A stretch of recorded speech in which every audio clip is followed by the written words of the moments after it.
Hello, everyone, and once again, happy December, happy holidays, and all that good stuff, as I'm here today to talk about the evil Santa Claus movie, Krampus.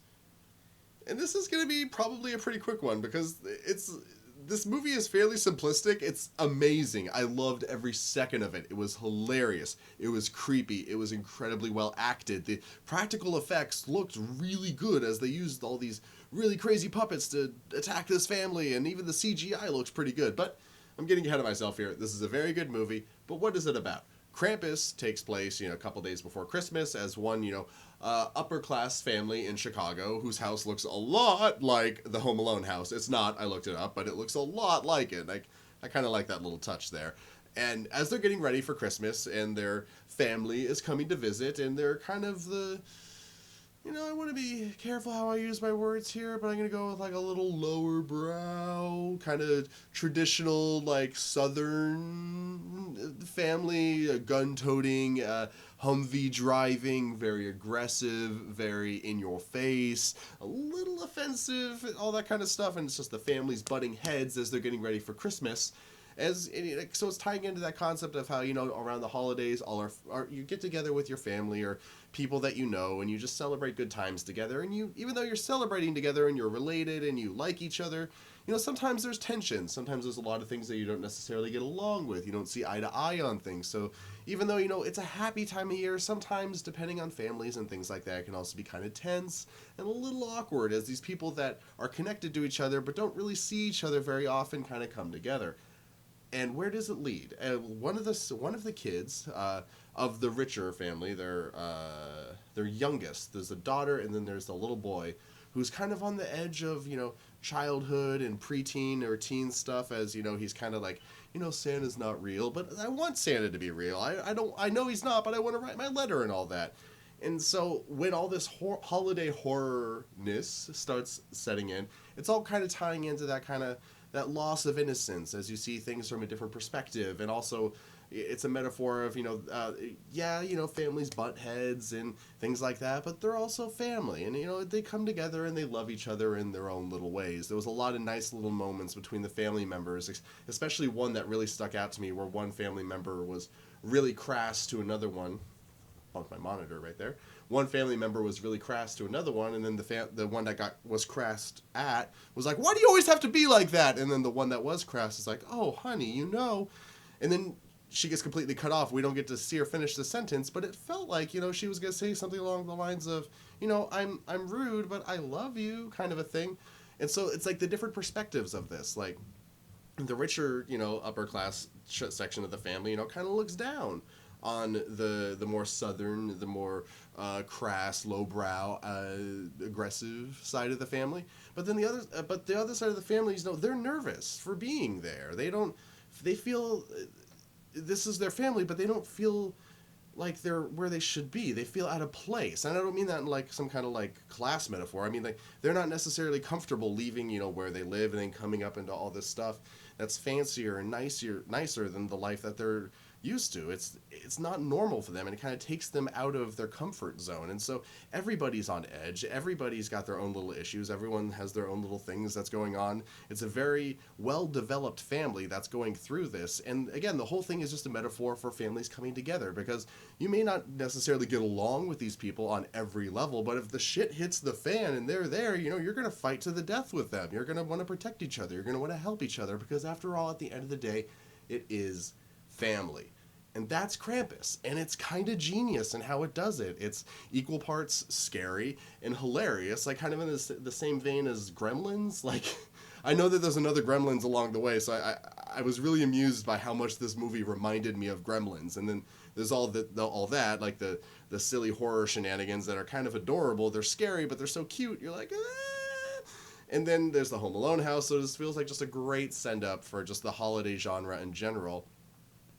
And then, well, I want to talk about something at the end, but I don't want to talk about it because it's a massive spoiler. So all I'm going to say is, if when you're watching this movie and you feel the urge to walk out, don't. I know that's a weird thing to say, but There was a moment where it looked like this movie just nosedived and it suddenly just became terrible. And several people walked out of the showing that I was at, but I was like, no, I'm going to stick through. I'm going to see the credits. I've liked this movie up to this point. Whatever, fuck it.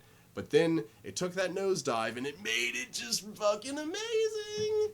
So if you're watching the movie in the theater and you're suddenly like, fuck this movie, give it a minute. Maybe give it two. Just hold on. Don't give up. That's what I can say here. And, like I said, this is going to be a quick one. The only other thing I want to talk about is the opening title credit sequence, which is, I think it was a Black Friday sale at was supposed to be like a Target or a Walmart or something like that, and people just come charging in the doors as It's the Most Wonderful Time of the Year starts playing over it all, so everything is silent except for the music, and people are just fighting and biting and scratching and just fighting over toys until the point where they just rip. There's like a point where a teddy bear just gets ripped in half and fluff goes everywhere.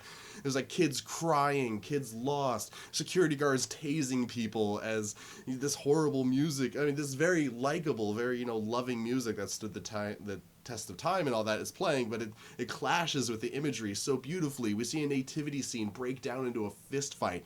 We see people waiting in line for Santa Claus just getting pissed off and trying to make that perfect picture that everybody wants with Santa and their kids, but you just can't do it because you can't make the holidays what you want them to be. You can only take them for what they are, which is another little kind of message that I think is going on in the movie that's quite clever. This is one I really want to see again, and if you haven't figured it out yet, this is one of my favorite movies of the year. Like, I don't know top 10, definitely top 15. It's easily one of my favorite holiday movies of all time. It's right up there, like I said, with Gremlins, Home Alone, Die Hard, all the classics.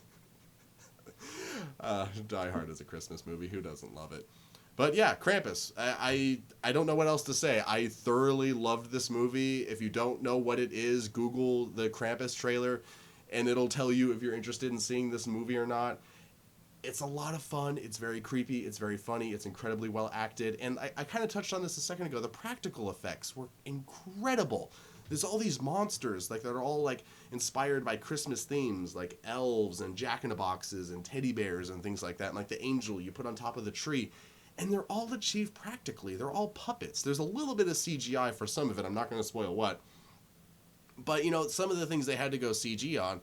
But they only went CG on the things that needed to be CG, and they used puppets for everything else, and it just made for this great visual feast. Like, the entire movie has this incredible, unique style about it. Like, this could easily, considering its themes and morals, while good, and I enjoyed them, and I liked how they were approached, they're fairly run-of-the-mill for Christmas movies. Everybody's done a movie like this to some extent or another.